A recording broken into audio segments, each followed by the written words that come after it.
바울이 고린도전서에서 1장에서 이 십자가는 구원을 주시는 능력이라 이렇게 말합니다. 구원을 주시는 능력이다. 자, 십자가는 많은 사람들을 감동시키고 변화시켰습니다. 우리가 거듭나고 구원받는 원리가 사실은 예수님의 희생과 십자가의 고난에 감격해서 그 베풀어진 은혜 때문에 우리가 사실은 감동하고 감격해서 과거의 나를 버리고 나의 삶을 버리고 죄악에서 벗어나서 주님의 뒤를 따라가고 성결의 삶을 따라가고 주님 본받는 삶을 살게 되는 것이죠. 그게 십자가 능력입니다. 그죠? 십자가는 죄 씻는 능력만 가지고 있는 것이 아니라 변화의 능력이 있다 그런 얘기죠.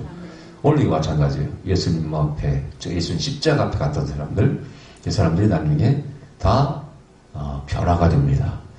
옛날에 그 스탠버그라는 19세기의 화가가 그림을 그렸어요. 십자가의 못을이라는 그림을 그렸는데 그 그림이 구텐베르그 도서관에 걸려있다고 그래요. 어느 날 젊은 백작의 아들이 그 앞에서 그 그림을 구경했습니다. 근데 그 그림 밑에 뭐라고 적혔냐면은 나는 너를 위해서 내 목숨을 주는데 너는 나를 위해서 무엇을 주느냐. 그 글귀를 읽고 무릎을 꿇은 이 청년이 결단합니다. 그리고 주님을 위해서 평생 내가 살겠습니다. 결단하고 이제 그 유명한 바로 진젠돌프 백작이 됩니다. 이 진젠돌프 백작이 누군지 잘 모르시죠? 모라비안 교파의 리더였어요. 영적인. 그래서 그들에게 감동받는 사람이 누구예요? 존 웨슬리입니다. 그 미국에서 오는 대서양을 통과해서 오는 배에서 태풍을 같은 풍랑을 만났는데 다 공포의 분위기 있을 때 그 시골스럽게 촌스러운 일단의 무리들이 배 한 모퉁이에서 찬양을 하는데 너무나 평화스러울 때예요. 그래서 옥스퍼드를 나온 지식으로는 하여튼 짱이 당시에 자기는 똑똑하고 잘났다고 생각했다. 신학적으로도 부족한 게 없다고 생각했던 이 요한 웨슬리가 거기서 그 모습을 보고 자기가 자기의 영적인 가난한 모습을 발견하게 됩니다. 저들은 도대체 누구에 저렇게 평안한 얼굴하고 이 죽음 앞에서도 저렇게 찬양할 수 있단 말인가. 그래서 그들을 쫓아가지고 다니게 결국은 그 모라비안 교파들에게 감동을 받고 거기서 굉장히 그 변화를 겪게 됩니다. 그리고 최초의 선교사를 파송했던 어떤 그 그룹이 있다면 그들이 바로 모라비안 교파예요. 그래서 이 모라비안 교파는 우리 개신교사에서 굉장히 중요한 위치를 차지하고 있습니다. 자, 그런 어쨌든 그 리더가 이 진젠돌프 백작이었고 그때 그 충격, 영적인 감격으로 변화되어서 그 일생을 하나님께 바치게 된다는 얘기입니다. 십자가가 무엇이 그렇게 사람을 감동할까? 무슨 또 렘브란트라는 화가는 역시 십자가라는 그림을 그렸는데 거기에 못 박아주기는 군사들 가운데 자기의 얼굴을 그려놨어요. 그것은 결국 뭡니까? 십자가에 못 박아 죽이는 사람들이 누구라는 거예요? 사실 우리 자신들이라는 뜻이죠. 왜? 우리의 죄 때문에 주님께서는 십자가를 지셨기 때문에. 자, 오늘 여기에 십자가. 여러분, 십자가에도 오해가 있어요. 자, 저 비아 돌로로스라는 길을 걸어갔던 예수님의 모습. 영화에서는 정말 십자가를 메고 이렇게 걸어가는, 그리고 쓰러지고도 걸어가는 그런 모습으로 그려져 있는데 실제로는 기둥은요 그 사형장에 꽂혀 있었어요, 사실은. 그래서 가로 막대기만 메고 갔다는 것이 정설입니다. 그리고 십자가는 또 X 모양도 있고 여러 가지 모양이 있다 그래요. 그리고 십자가에 못 박아 죽일 때 성경에는 분명히 못 박아 죽였다고 돼 있어요. 도마가 못자국을 이렇게 찾았으니까. 근데 어떤 경우에는 그냥 묶어가지고 손을 포선줄로 묶는 그렇게 묶기만 하기도 하고 이렇게 했다고 그래요. 여러 가지 그런 것들이 있습니다. 자, 그런데 이 십자가는 어쨌든 바로 죄인을 의미하는 것이고 죄인 중에서도 극형을 받는 사람들, 오반죄, 반란죄. 당시에 이 로마에 반란하는 사람들 죽일 때는 많이 십자가에 못 박아 죽였는데 막 몇천 명이 막 잡혀서 반란죄로 모반을 이렇게 해서 잡혔을 때는요 길가에 쫙 십자가에 못 박아다 죽일 때 엄청 많은 사람들을 죽이게 했다고 그래요. 근데 예수님도 바로 거기에 그렇게 십자가형을 당하게 됩니다. 그것은 로마 황제에게 한마디로 모반했다, 배반했다. 황제를 배반하는, 모반을 일으키는 뭐 그런 행동을 했다는 것이죠. 국민을, 백성을 선동하고. 그런 죄목을 씌워서 예수님을 죽이게 됩니다. 그런데 여기서 예수님께서 피를 흘리죠. 물과 피를 흘렸다고 되어 있어요. 그 요한서전에서는 그걸 영적으로 풉니다. 물도 씻는 것이 사실은 피도 씻는 것이죠. 그죠? 그래서 우리의 죄를 씻는 물과 피를 흘리시고 주님께서 돌아가셨다. 이렇게 해석을 합니다. 결국은 뭡니까? 우리를 구원하는 십자가라는 것이죠. 그래서 우리 스스로 우리 죄를 씻을 수 없기 때문에 우리가 생각을 해보고 해봐도 우리 죄를 스스로는 씻을 수가 없다는 거 아니겠어요? 그죠? 그래서 우리는 하나님의 자비와 은총 없이는 절대 구원을 못 받는다는 것이 성경의 가르침이고 우리의 깨달음입니다. 그래서 하나님의 자비와 은총이 우리에게 부어져야 되는데 그게 십자가에서 예수님 통해서 흘리신 보혈의 피가 우리를 부어져서 우리가 죄를 받게 됐다는 것입니다. 자, 여기 보니까 이제 누구누구가 나옵니까? 자, 여기 보니까 자 25절에 보세요. 예수의 십자가 곁에는 그 모친과 이모와 글로바의 아내 마리아와 막달라 마리아가 섰는지라. 일단 여기 보니까 세 명의 마리아가 있네. 이 세 명의 마리아라는 이름은 이스라엘 사람 이름 흔한 이름이죠. 저 구약에서는 누구의 이름 같아요? 미리암이 사실은 마리아라는 말입니다. 그게 똑같은 이름이고요. 하여튼 그 이름을 많이 사용했던 것 같아요. 근데 여기 보니까 물론 예수님 어머니는 당연히 예수님 어머니고 또 천사장의 가브리엘이 계시를 받아서 어렸을 때부터 자기가 낳을 아기가 이제 범사한 인물이 아니라는 것, 성령으로 잉태되었고 성경은 말씀하죠. 바로 메시아를 알게 되는 것이죠. 그 다음에 여기 친척도 있습니다. 모친과 이모와 글로바의 아내 마리아가 되어 있죠. 자, 이모가 따라갔어. 물론 조카의 죽음에 따라갈 수 있죠. 근데 이분들은 다 예수님이 제자가 되었던 분들이고, 그 다음에 막달라 마리아가 섰어요. 이 막달라 마리아는 전에 여러분들 말씀드렸죠. 정말 뭐 창녀했다고는 볼 수 없는 것이 맞아요. 근데 그동안 누가 교황이나 누가 그렇게 설교하는 바람에 죄였다는 말 때문에 그렇게 추측합니다만은 성경적으로 그런 근거는 없습니다. 근데 이제 20장 부활장에 가면은 안식구 첫날 일어난 아침에 아직 어두울 때 막달라 마리아가 무덤에 와서라고 했죠. 무덤 앞에 그 새벽 민명에 제일 먼저 용감하게 쫓아갔던 사람이 누구야? 막달라 마리아. 자, 이 사람은 어떤 변화를 겪었어요? 바로 7 귀신 들렸다가 치료받는 사람이라. 즉 예수님께 은혜를 받은 사람이라. 자, 그 다음에 이 사람은 또 주님 앞에 향유를 붓기도 하고 여러 가지 그런 감사를 표현한, 그리고 결국은 무덤 앞에까지 갔다 이렇게 되어 있어요. 무덤 앞에까지 갈 수 있다는 것은 아무나 갈 수가 없는 것입니다. 그죠? 이것은 큰 변화가 있을 수 있다는 뜻이에요. 이것은 목숨을 걸 수 있는 변화입니다. 목숨을 버릴 수 있는 변화예요. 아멘.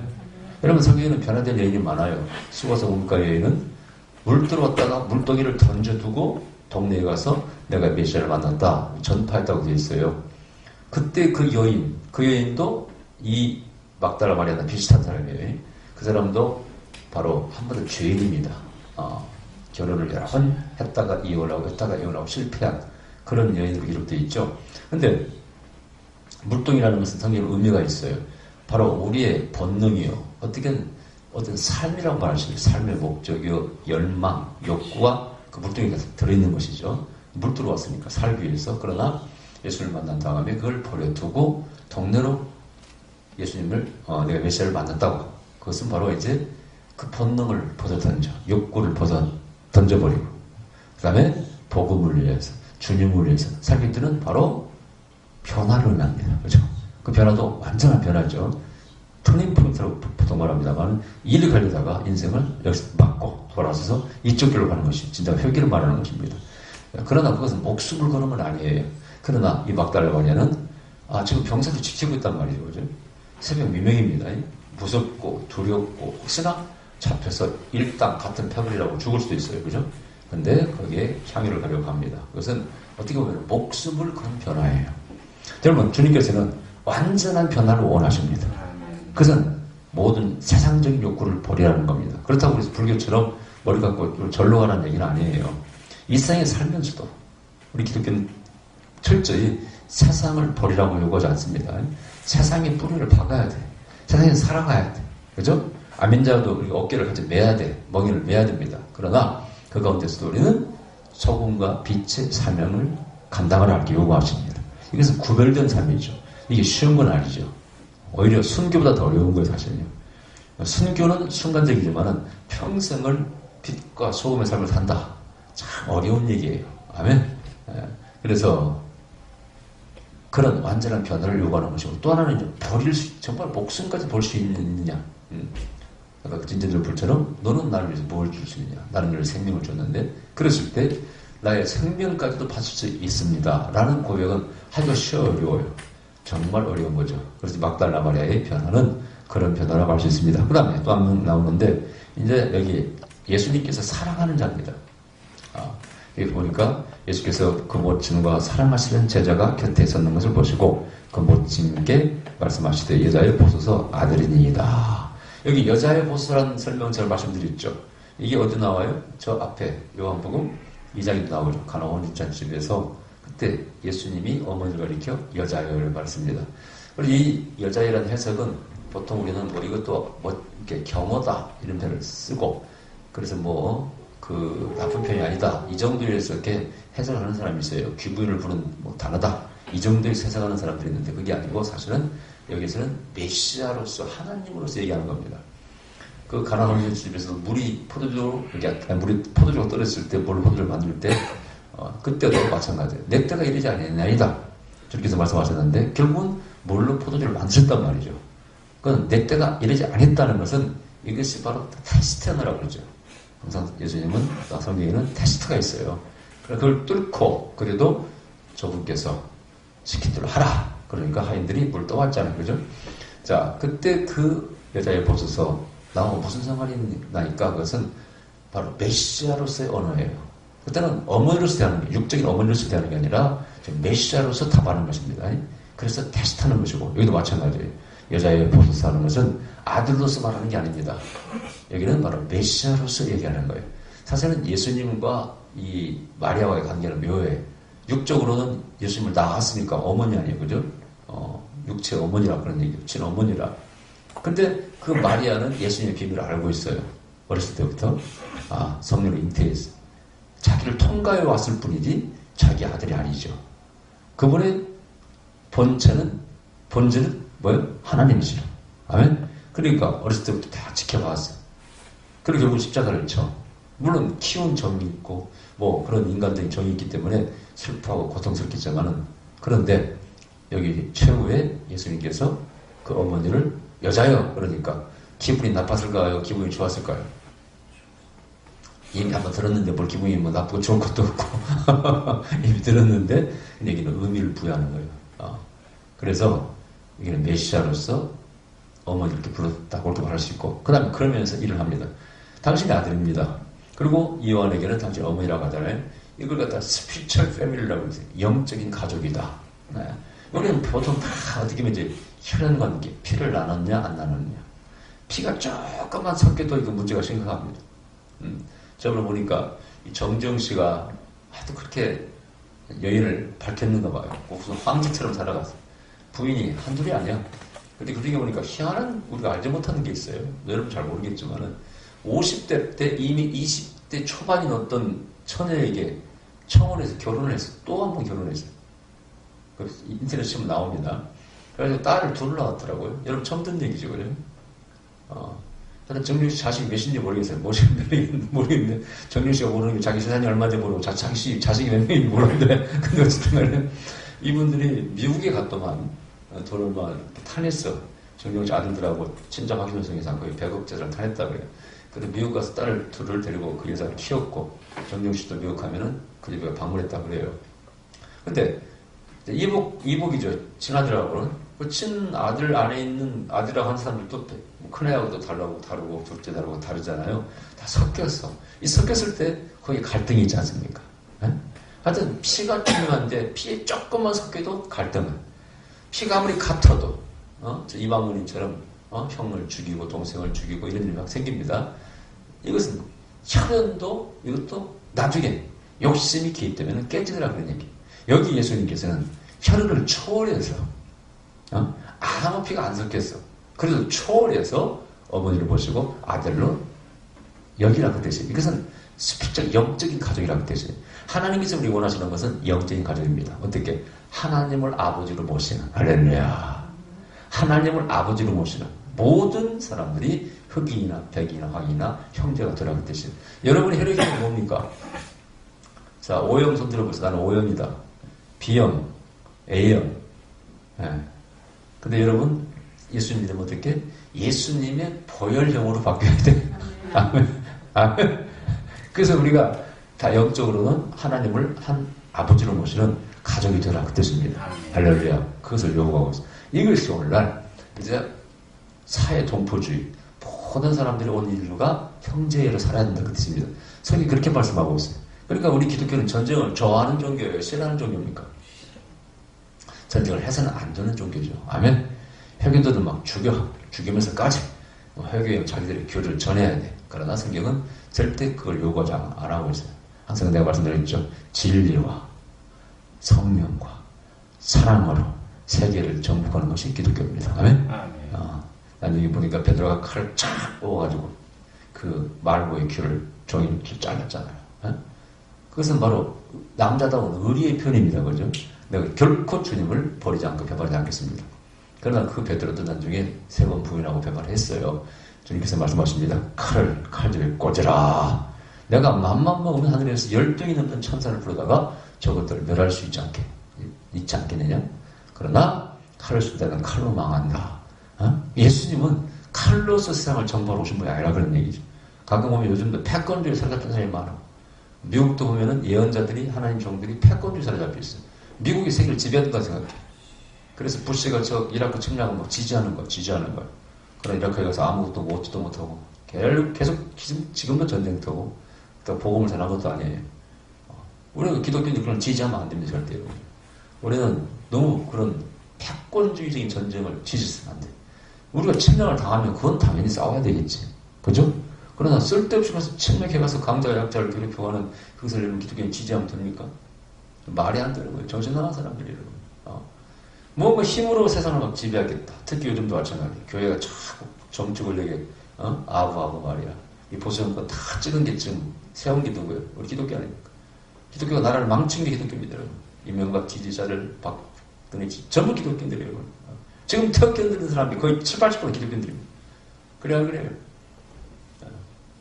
이거 진짜 정신 나간 짓이라고 아셔야 돼요. 절대 기독교는 그런 종교가 아니에요, 여러분이. 착각도 보통 착각이 아니야. 만약 기독교가 그런 종교라면 난 당장 목기도 그만두고 기독교 예수님 안 믿을 겁니다. 교회 안 나옵니다. 뭐 그런 신호가 하나님이라고 우리 믿습니다. 사람을 만민을 죽이고 자기 영광을 위해서 사람을 인간을 마음대로 죽이라는 그런 신을 믿을래요, 여러분이? 그런 신이 신 자격이 있습니까? 궁디를 그거 차가지고 우주 밖으로 쳐버려야지. 그래 안 그래요, 여러분? 절대 우리가 믿는 하나님은 그런 하나님 아시라는 거 아셔야 돼요. 아멘? 그래서 스피리추얼 패밀리 모두가 하나님을 아버지로 모시는 피가 다르든지 혈색이 다르든지 하나가 되는 그것을 원하시고 계셔요. 아멘? 이것을 오해하는 사람들이 미국에서 지금도 많아. 백인 자기를 교회 못 만들어서 흑인 못 들고 가고 지금도 있어요, 여러분. 미국에. 미국 가면은 제가 이제 뭐 미국 사람 만나서 인사를 인사하잖아요. 그 어떤 백인들은요 대꾸도 안 하고 지나갑니다. 그 사람들이 그냥 백인 우월주의자들이에요. 나도 몰랐어요. 왜 저 사람 인사를 되게 상냥한데 저 사람 인사도 않고 되게 나이 먹은 사람들이에요. 그냥 지나가나? 그랬더니 교포가 가르쳐주더라고. 그 사람들은 백인 우월주의자들이랍니다. 안 봤는데 유색인들한테는 인사도 안 봤는데 이야 그게 화가 나더라고 진짜. 요즘도 그런 사람이 많아요. 제가 있어요. 저 남부지역 감독이 있어요. 그런 사람들은 교회를 나가. 여러분 그런 사람들이 그리스도인이라고 말할 수 있어요? 말도 안 되는 얘기입니다. 예수님을 제대로 알지 못하고 있는 사람이 참 많아. 자, 예수님께서는 여기에 여자여 보소서 아들입니다. 또 거치자에게 이르시되 보라 내 어머니라 하신데 그때부터 거치자가 자기 집에 모시니라. 그 다음에 이 요한의 변화는 또 특이합니다.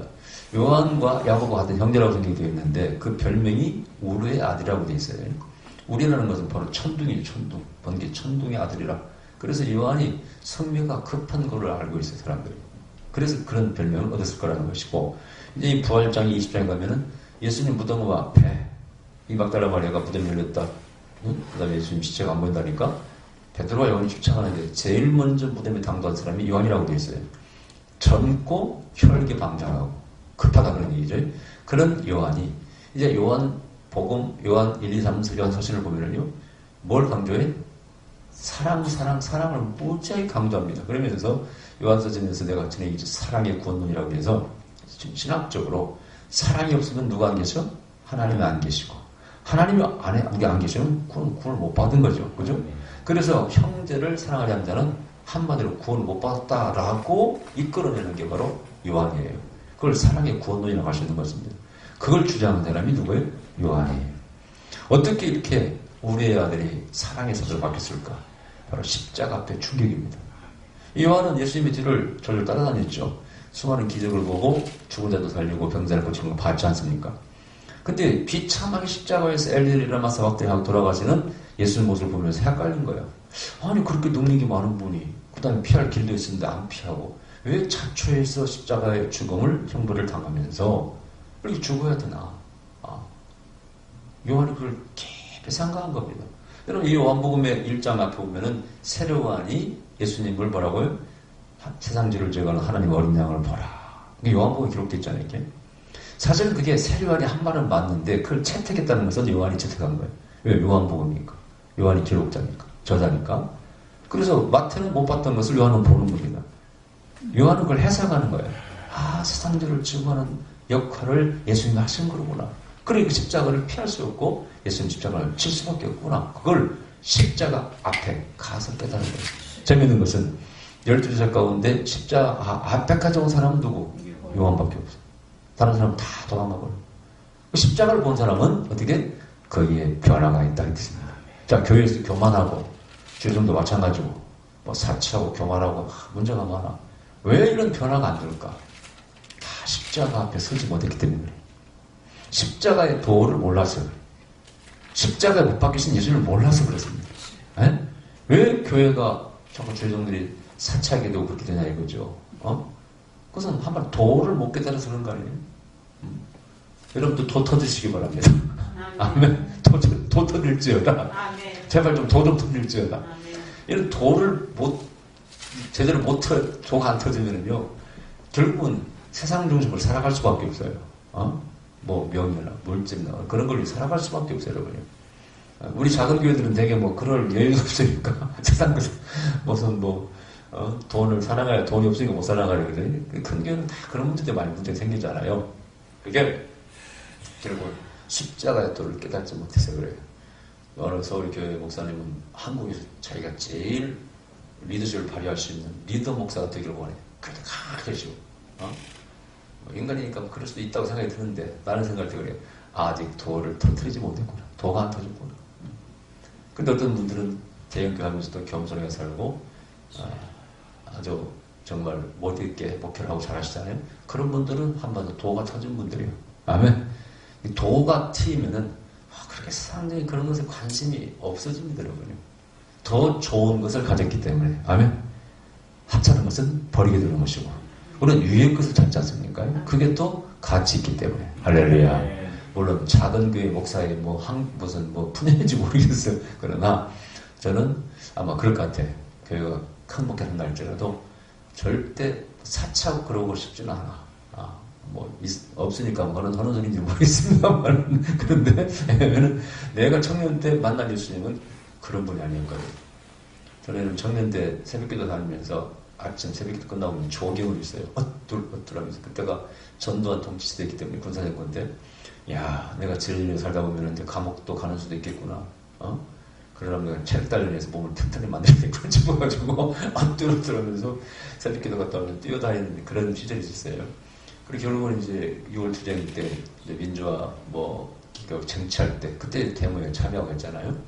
근데 하여튼 그 청년 때 저 20대 예수님 믿었는데 그 이후로 저는 예수님에 매료되어 있었어요. 참 반했었어요. 저는 참 못 있는 분이네 진짜 이거. 우리가 동양철학을 잘 알지는 못하지만은 그때 동양철학이 김효 교수의 동양철학 어떻게 할 것인가 이런 책도 읽고 그때 신학교 다닐 때지만은 못 읽고 다 그러더라고, 다 가르칩니다. 근데 참 예수님 같은 분은 없는 거야. 못 읽는 거야, 말을 주면. 자기를 탁 비우고 생명을 주고, 인자를 못 읽고 싶다고 돼 있잖아요, 그죠? 그 예수님이 쓰는 언어들이 굉장히 어느 경전에서 볼 수 없는 것들이에요. 나는 너희를 목숨을 주려 왔다. 이런 것은 공자나 석가가 그런 말을 한 적이 없고, 그런 개념 자체가 없어요. 십자가를 지로 갔다는 이런 개념이 없어요. 다른 종교에서는. 그래서 참 멋있다. 하여튼 그 이후로 그분이 참 한마디로 선생님이 되셨고 우리 내 구주가 되셨고 따라왔지 않습니까? 지금도 하여튼 어쨌든 제 몸에 배어 있어요. 평생 제가 항상 권력자나 높은 자들에게 압을 하려고 하지 않고 늘 제 설교는 항상 늘 가라앉은 자를 무시하면 안 된다고 늘 하기 때문에 그런 청년 때 결심이었어요. 물론 나라를 사랑하고 다 하죠. 근데 오늘 본문에 마찬가지예요. 이 요한이 십자가 앞에서 그걸 깨달은 겁니다. 할렐루야. 그래서 사람이 가장 중요하구나 그걸 깨달았고 영성의 대가라고 할 수 있는 바울도 그걸 깨달았습니다. 율법의 대가였습니다만은 사랑을 하면 율법을 다 이루었다라는 표현을 씁니다. 아멘. 베드로도 마찬가지예요. 사랑하면 허다한 죄를 덮는다 하면서 영성의 대가들은 전부 사랑을 얘기합니다. 야고보도 실천을 얘기하잖아요. 그죠? 아멘. 그러니까 우리 기독교는 철저히 십자가의 종교가 실천의 상징입니다. 아멘. 실천의 상징이 십자가예요. 고난구간을 그런 마음으로 보내시기 바랍니다. 기도하십시다. 그러신 우리 아버지 감사드립니다.